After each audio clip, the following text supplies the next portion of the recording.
और यही शैतान हामान के अंदर घुसकर आया कि जितने यहूदी लोग हैं सबको खत्म करो, क्योंकि प्रॉमिस यहूदियों से आने वाली है। आप समझ रहे बात? 4000 साल के दरमियान लिखी हुई किताब एक ही मकसद से चलती रहती है। हम लोग आज लिखेंगे, कल बोलेंगे वो गलत था, दूसरा लिखेंगे। खुदावन लिखता है वो कभी गलत बोलता ही नहीं। इसके लिए पूरी जेनेसिस से लेकर रेवलेशन तक अगर आप आएंगे, गॉड के प्लानिंग में कभी भी टकराव है ही नहीं, सब साथ में चलती है, अलाइनमेंट है।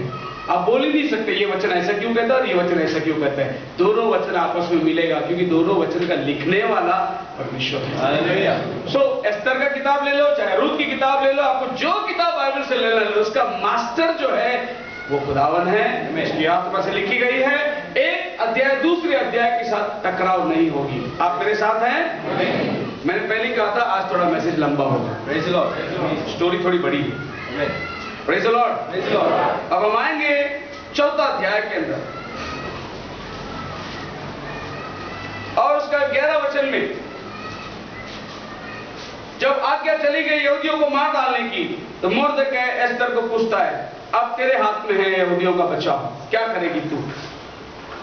एस्तर ने बताया कि 30 दिन हुए मैं आज राजा को मुंह नहीं देखा, क्योंकि राजा के सामने जाने के लिए जब राजा की आज्ञा मिलती है तब जाना है। राजा लोग अपने पास बहुत रानियों को रखते हैं, सो राजा जो प्रसन्न होगा उस रानी को बुलाना है। तो एस्तर रानी कहती है 30 दिन हुआ मैं खुद राजा के पास गया नहीं, और ये चिट्ठी हामान ने पूरी जगह भेज दिया कि फलाना फलाना आधार महीने की ये तारीख में यहूदियों का कत्ल होना चाहिए, जिधर जिधर यहूदी है सबका खून होना चाहिए। तभी मुर्दकै चिट्ठी लिखता है जिस वचन को आपने शुरुआत में पढ़ा, एस्तर अगर तू कुछ नहीं करेगी तो खुदावन मदद किधर से भी लेकर आएगा, हमारा बचाव होगा, मगर तेरा क्या होगा। मसीह में मेरे प्रिय लोग, आज ये जगह में आप और हम बैठे हुए, एस्तर दुल्हन का बचाव कहीं से भी आई, मगर खुदा ने आपको और हमको दुल्हन में चुना है। हमारा क्या होगा? हमारा काम है ये सत्य सबके पास लेके जाना। यही मुर्दकै एस्तर को बता रहा है कि सुन, तू चुन के आई, कदाचित तो इसी दिन के लिए चुनी गई होगी। खुदावन ने आज यहूदियों को तेरे हाथ बचाना है, इसके लिए चुना होगा। और एस्तर रानी ने कहा कि आज से 3 दिन उपवास करो, मैं भी उपवास करूंगी, राजा के घर में रहकर मैं उपवास करूंगी, और तीसरे दिन मैं राजा के पास जाऊंगी। मैं मरूं तो मरूं, लेकिन मैं राजा के पास जाऊंगी, अपनी बिनती को उसके सामने रखूंगी। सब लोग 3 दिन उपवास में चले गए। मुर्दकै राख ओढ़कर बैठा है, पूरी राज्य के अंदर लोग 3 दिन उपवास, ना खाना ना पानी। Hallelujah, hallelujah, hallelujah. मैं इस बात के ऊपर एक छोटी सी गवाही मुझे याद आती है, बहुत अच्छा गवाही है। हमारी जो बहन की लड़की है सलोबी, अभी वो बहुत बड़ी है, लेकिन ये छोटी थी, लगभग 8 साल की थी। उस समय में उल्लासनगर में एक प्लान निकला था, जितनी बिल्डिंग है इलीगल सबको गिरा दिया जाए, और उसमें कम से कम 1500 के ऊपर बिल्डिंग थी जो ढा दिए जाने वाले, उनको नोटिस मिल गई थी। उसमें उसकी साथी लड़की जो पढ़ती थी, वो लड़की आके एक दिन ना डब्बा नहीं लाई, तो ये लोग टिफिन के टाइम पे रिसेस में बात करते करते बोले, तू डब्बा नहीं लाई? बोले क्या कर, मेरी मम्मी ने कुछ बनाया नहीं, हम लोग को ना घर खाली करने का, बिल्डिंग टूटने वाला है। अच्छा? बोले हाँ, अभी हम लोग सब टेंशन में है, बिल्डिंग सब हमारा टूटने वाला है, ऐसा ऑर्डर निकला है 1500। तो सलोमी बोले डर मत, मैं उपवास प्राप्त करूंगी। ये 2 छोटे बच्चों की बात हो रही है, 8 साल के बच्चों की बात। डर मत, मैं तेरे लिए ना फास्टिंग प्रेयर करूंगी, और प्रभु ना तेरा घर नहीं तोड़ेगा। हालेलुया। वो लड़की ने ना उपवास प्रार्थना किया। अगले दिन कोर्ट में से पास ऑर्डर निकला, कुछ फाइन भरो, बिल्डिंग रहने दो। हालेलुया।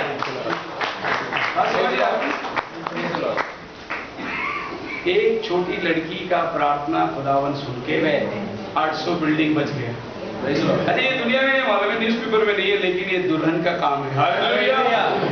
वो चाहे दुल्हन एक छोटी बच्ची क्यों ना हो, एक 20 साल की लड़की क्यों ना हो, राजा वो कहते हैं मैं जाऊंगी एस्तर रानी कहकर राजा के पास, चाहे मैं मरूं तो मरूं, लेकिन मेरे लोगों का बचाव होगा। अपनी जान को खतरे में डालने के लिए जा रही है। और राजा पता है, वो तो समंदर को कोड़े लगवाया, उसकी बिना बोले कोई घर में आया तो कोड़े लगवाता है। और एस्तर रानी तीसरे दिन फास्टिंग की चली गई। हालेलुया। जब आप फास्टिंग प्रेयर में जाते हो ना, आपका चेहरे से रौनक निकलती है। एस्तर रानी जब फास्टिंग प्रेयर में गई, राजा ने देखा, राजा एस्तर पर प्रसन्न हुआ, धन्यवाद, बोले क्या चाहिए, आधा राज्य देने के लिए तैयार। हालेलुया। राजा इतना कुछ हुआ तो पागल था हो रहा है, आधा राज्य देने को तैयार है। Hallelujah, hallelujah. प्रभु यीशु मसीह आज दुल्हन से ये कहता है, आमीन, अगर तेरी मर्जी मेरे साथ है, hallelujah, you are equal to me, hallelujah. मैं राजा हूं तो रानी है। दुल्हन का मतलब क्या है? आपको प्रभु ये पृथ्वी का राजा बनाया है, हालेलुया। हम प्रभु यीशु के साथ 1000 साल राज्य करने वाले हैं। मांग तुझे क्या चाहिए? आधा राज्य का मतलब क्या है? You are equal to me, praise the lord. तेरा आधा राज्य मेरा, तेरी जितनी हैसियत उतनी मेरी हैसियत। आज प्रभु यीशु मसीह ने आपके हमारे साथ क्या बांटा? स्वर्ग का राज्य आपको और हमको बांट के दिया। इस वक्त हम स्वर्ग राज्य में यीशु के साथ बैठे हुए हैं, जबकि हमने कुछ नहीं किया, जो कुछ किया उसने किया, लेकिन हमको हकदार बनाया। आज हमारे यीशु मसीह की वजह से हम परमेश्वर के राज्य, हम खो गए थे, यीशु ने हमें खरीद के लिया। सो एस्तर रानी राजा के पास चलेगी। राजा ने बोला क्या चाहिए? मांग ले। राजा ने बोला, एस्तर ने बोली बस कुछ नहीं, एक जेवनार रखनी चाहती हूँ, एक बैंकेट। राजा बोला बैंकेट, दावत, हाँ, उसमें खाली 2 ही आदमी आना, हामान और हामान। राजा बोला ठीक है, कोई बात नहीं, रख ले। तो पहले दिन जेवनार बड़ा चिकन तंदूरी, फ्राई, जैसे हम बनाते हैं किसी मेहमान को, सब तैयार है। और रानी दावत दे दी, और मोर्दकै आया अंदर, सॉरी हामान आया, राजा के साथ बैठकर खाना, बहुत अच्छा भोजन हुआ। भोजन होने के बाद राजा ने फिर डंडा बढ़ाया एस्तर के पास। हाँ एस्तर, क्या चाहिए? आज की जेवनार बनाए, क्या तेरी मांग क्या है? एस्तर रानी बोले अगर राजा मुझ पर प्रसन्न हुआ है तो ये मेरी मांग पूरा करे, एक और जेवनार करने की मुझे अनुमति दे। पता नहीं, एक और। राजा बोला कमाल है, तेरी भी अनुमति दी, अब सब आ गए हैं, तैयार है, भोजन कर रहे हैं, बोल देना तेरी मर्जी क्या है। और एक जन मतलब आज नहीं बोल सकती तू। It should be the right time, hallelujah, praise the Lord. समय को देखकर ही बात करनी, प्रेज़ द लॉर्ड। कोई भी समय में कहाँ भी किधर भी कुछ भी नहीं बोल सकते। You have to see the time. शायद वहाँ का अपॉर्चुनिटी नहीं था, शायद एस्तर ने देखा होगा कि राजा को और थोड़ा इंतजार कराएंगे ताकि वो और थोड़ा बढ़के। मतलब एस्तर की प्लान चलता, ये सब मास्टर हमारा। Hallelujah, hallelujah. राजा ने बोला ठीक है, हामान को बोला कल फिर खाना आजा। और दूसरे खाने और इस खाने के बीच में जब हामान बाहर निकला, मोर्दकै वहीं खड़ा था। हामान ने देखा उसको, नहीं झुका, घर में गया, बोला कि ये पूरा राज्य मुझे झुकता है, एक आदमी उधर दरवाजे पर खड़ा रहता है, वो झुकता नहीं, मेरा निरादर करता है, बस उसको कैसे भी फांसी में लटका देंगे। और उसने फांसी का फंदा बनाया, और घर वाले ने बोले कि कल सवेरे जाते जाते राजा को बोल और उसको फांसी में लटका दे। ऐसा आदमी को क्यों रखे जो तेरा आदर नहीं करता। और दूसरे दिन सवेरे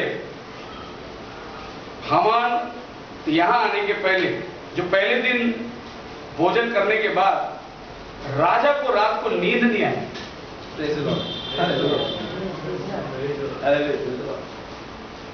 नींद देने वाला भी खुदा की, वो नींद देगा तो तुम सोएंगे, शायद का नींद दे तो परेशान हो जाएंगे। राजा को नींद नहीं आई, राजा को नींद नहीं पड़ा था। देखो वो जमाना ये नहीं था भाई चैनल बदली करो, टीवी देखेगा, अच्छा पिक्चर देखे सो जाओ। चैनल भी नहीं था, टीवी भी नहीं था, इंटरनेट भी नहीं था, कोई रेडियो वगैरह था नहीं। जैसे आज हमारे घर में लगा दे एक सीरियल, सास बहू का देखेंगे, थोड़ा मजा करने, ऐसा कुछ भी नहीं था। अगर वो टाइम पे कुछ एंटरटेनमेंट थी तो कोई तो किताब पढ़नी पड़ती थी, स्टोरी। तो राजा बेचैनी हो गया। भाई आपको पढ़ना है, बाइबल क्या कहती है, दानियल की 2 अध्याय 1 वचन में पढ़ के देखिए कि नींद भी खुदावन देता है।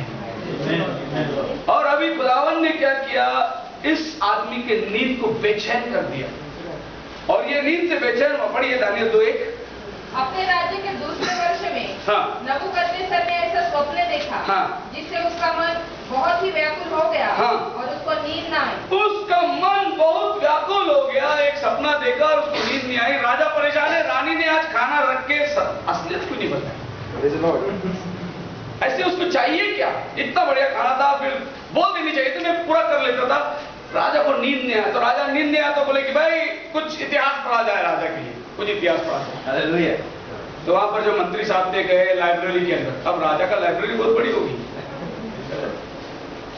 आपको कभी देखना है ना, रोम की लाइब्रेरी को देखना। दुनिया में सबसे खतरनाक लाइब्रेरी वही है, सेंट पीटर स्क्वायर के अंडरग्राउंड में, कितने तो माला नीचे, 2000 साल की सारी हिस्ट्री उनके पास, पूरी जबरदस्त लाइब्रेरी। सो राजा पर्शिया का लाइब्रेरी बोलने से कितनी बड़ी लाइब्रेरी होगी, नहीं पूरी बुक से भरा होगा। और नौकर जा रहा है राजा को कोई कहानी पढ़ के सुनाने के लिए, और चलते चलते बराबर वो उस किताब को निकाल रहा है जो 5 साल पहले मोर्देकै का नाम लिखा हुआ था।